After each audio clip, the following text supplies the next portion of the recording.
الكريم. أما بعد،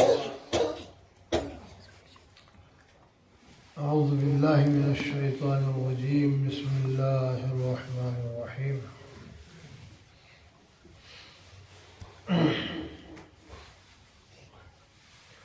وأن إلى ربك المنتهى وأنه هو أضحك وأبكى وأنه هو أمات وأحيا وأنه خلق الزوجين الذكر والأنثى من نطفة إذا تمنى.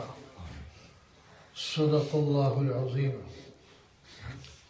وأن إلى ربك المنتهى، اور یہ کہ ہر معاملے کی انتہا بلا شبہ آپ کے رب کے پاس ہے.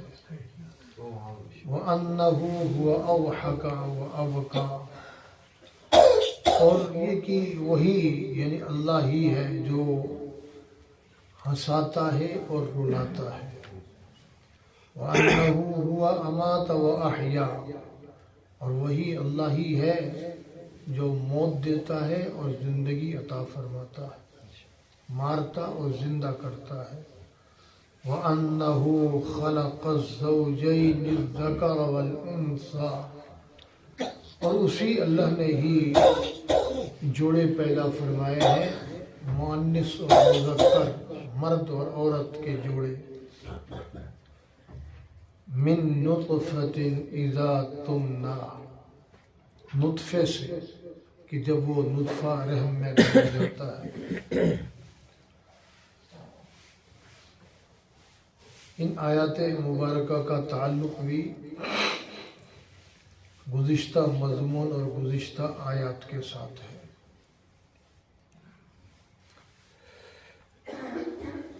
کہ ہر انسان کو اپنے عمل کا صلہ ملے گا، اپنے عمل کی جزا ملے گی. کوئی انسان کسی دوسرے کے عمل کے بارے میں جواب دہ نہیں ہوگا. ہر انسان کو اپنے عمل کا جواب دینا پڑے گا، اور قیامت کے دن کسی کا بوجھ کسی پر نہیں ڈالا جائے گا. کرے کوئی بھرے کوئی، ایسا نہیں ہوگا. جو ایمان اور اسلام لے کے آئے گا اس کو ایمان اور اسلام کی جزا ملے گی، اور جو کفر اور شرک لے کر جائے گا اللہ کے دربار میں اس کو اسی کا ہی صلہ اور اس کی سزا ملے گی. تو لہذا جس آدمی نے یہ معاہدہ اور ایگریمنٹ کیا تھا کہ قیامت کے دن تجھے جو سزا ملے گی وہ میں اپنے ذمہ لوں گا، وہ سراسر جہالت، بیوقوفی اور حماقت پر مبنی ہے. ایسا بالکل نہیں ہوگا، کیونکہ کائنات کا نظام سارے کا سارا اللہ کے ہاتھ میں ہے. تمام انسانوں کی تخلیق اور انسانوں کے مقدر میں جو کچھ لکھا گیا ہے وہ سب اللہ کی طرف سے ہے. تو جو انسان جو عمل دنیا سے کر کے جائے گا اسی عمل کا صلہ اس کو ملے گا. اور فرمایا کہ ہر انسان اپنے عمل کو خود بھی دیکھے گا اور اس کے عمل کو دیکھا جائے گا، اس کے عمل کو دیکھا جائے گا. تو اس سے پتہ چلا، جیسے حدیث مبارکہ ہے، انما الاعمال بالنیات، اعمال کا دار و مدار، اس کے وزن کی کمی بیشی، اس اعمال کی کوالٹی کا تعلق جو ہے وہ نیت کے ساتھ ہے. جتنی اچھی نیت ہوگی اتنا ہی اس کا وزن زیادہ ہوگا، اس کی کوالٹی اچھی اور بہتر ہوگی.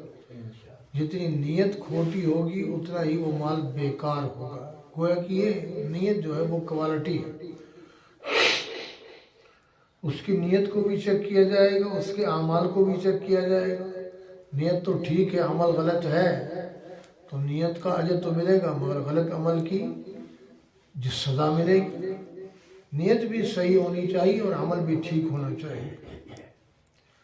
تو تو لہٰذا ہر انسان کے عمل کا فرمایا ثم یجزاہ الجزاء الاوفی، ہر انسان کے اس عمل کی جزا پوری پوری ملے گی، نہ گناہوں کی سزا زیادہ ملے گی، نہ نیکی کی جزا کم ملے گی، جتنی نیکی کی ہوگی اس کی پوری جزا ملے گی، اور جتنا جرم کیا ہوگا اسی کے بقدر سزا ملے گی، اور ہر کام کی انتہا اور اپروچ بس اللہ تک ہے۔ کوئی کام ایسا نہیں جو اللہ تک نہ پہنچے، اور کوئی کام ایسا نہیں جس کا اللہ کو پتہ نہ چلے، نعوذ باللہ، اور کوئی کام ایسا نہیں جو اللہ کی مرضی منشا مشیت کے بغیر ہو۔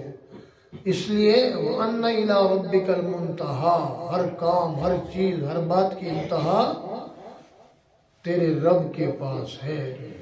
وَأَنَّهُ وَأَضْحَكَ وَأَبْكَىٰ، وہی ہنساتا ہے اور رلاتا ہے۔ اب بظاہر یہ فعل تو انسان کے، انسان ہنستا ہے، انسان روتا ہے، مگر ہنسانے اور رلانے کا تعلق اللہ کے ساتھ ہے۔ اللہ کی طرف سے جو حالات آتے ہیں، رلانے والے حالات آئیں گے تو بندہ روئے گا، ہنسانے والے حالات آئیں گے تو بندہ ہنسے گا۔ دیکھو پل بھر میں آدمی، پل میں شاہ ہے، پل میں گدھا ہے۔ یہ حالات کس نے تبدیل کیے؟ بادشاہ تو اس سے زیادہ بڑا بادشاہ بننا چاہتا ہے، بادشاہ تو شہنشاہ بننا چاہتا ہے، وہ پل بھر میں گدھا بن جاتا ہے۔ تو یہ حالات کون لاتا ہے؟ یہ اللہ لاتا ہے۔ ابھی خوشی تھی، خوشی کو غمی میں تبدیل کون کرتا ہے؟ اللہ کرتا ہے۔ پھر غمی کے اندر یکسر خوشی کے حالات کون پیدا کرتا ہے؟ اللہ کرتا ہے۔ انسان پر پریشانی آتی ہے، دکھ آتا ہے، غم آتا ہے تو یہ رونے کے حالات ہوتے ہیں۔ خوشی آتی ہے، چین سکون عشرت آتا ہے تو یہ خوشی اور ہنسنے کے حالات آتے ہیں۔ تو گویا کہ یوں اللہ کریم نے فرمایا وَأَنَّهُ هُوَ أَضْحَكَ وَأَبْكَىٰ، یہ بندے تیرا جو یہ فعل ہے، تو کبھی ہنستا ہے کبھی روتا ہے، تو یہ ہنسانے اور رلانے والا کون ہے؟ اللہ ہے۔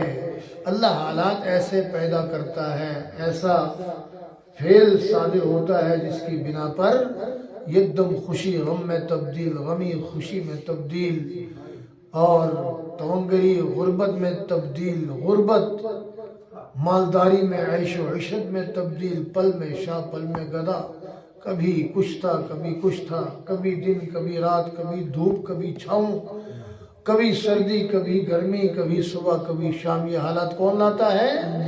یہ اللہ لاتا ہے۔ وَأَنَّهُ هُوَ أَمَاتَ وَأَحْيَا، اور موت کون عطا فرماتا ہے؟ اللہ عطا فرماتا ہے۔ جیسے اس نے موت دی ویسے ہی وہ کل قیامت کے دن زندہ کرے گا، اور جیسے فرمایا کہ مردے سے زندہ کو پیدا کرتا ہے، زندہ سے مردہ کو پیدا کرتا ہے۔ یہ کون کرتا ہے؟ اللہ کرتا ہے۔ بظاہر ہمارے سامنے زندہ مرغی مردہ انڈا دیتی ہے، اور مردہ انڈا زندہ مرغی دیتا ہے۔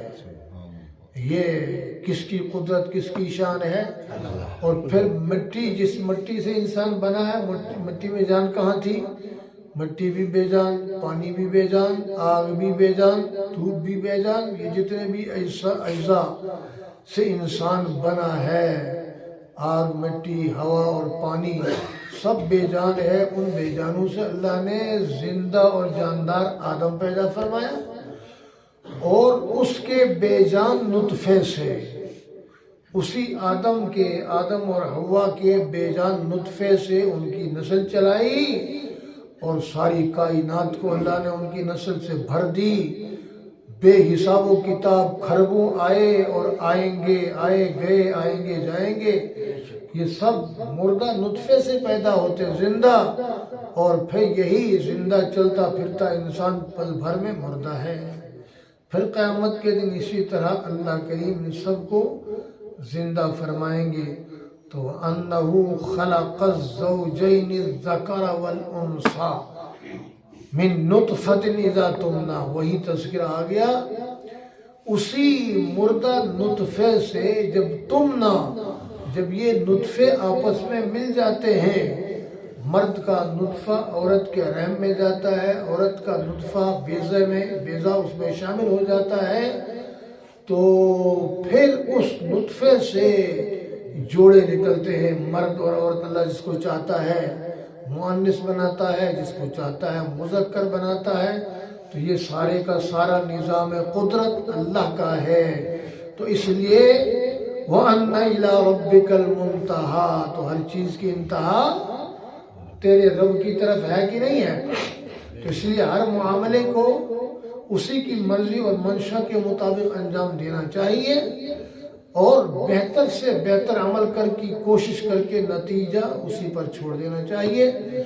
آغاز تو بسم اللہ، انجام خدا جانے۔ اس لیے پیارے بھائیو دوستو، اللہ کریم مہربان رب نے اپنے سارے احکام اور سارے مضامین ایسے کھول کھول کر صاف بیان کیے تاکہ بندہ اس کی طرف آئے، سمجھے، سنے اور عمل کرے۔ اللہ کریم سمجھنے عمل کرنے کی توفیق عطا فرمائے۔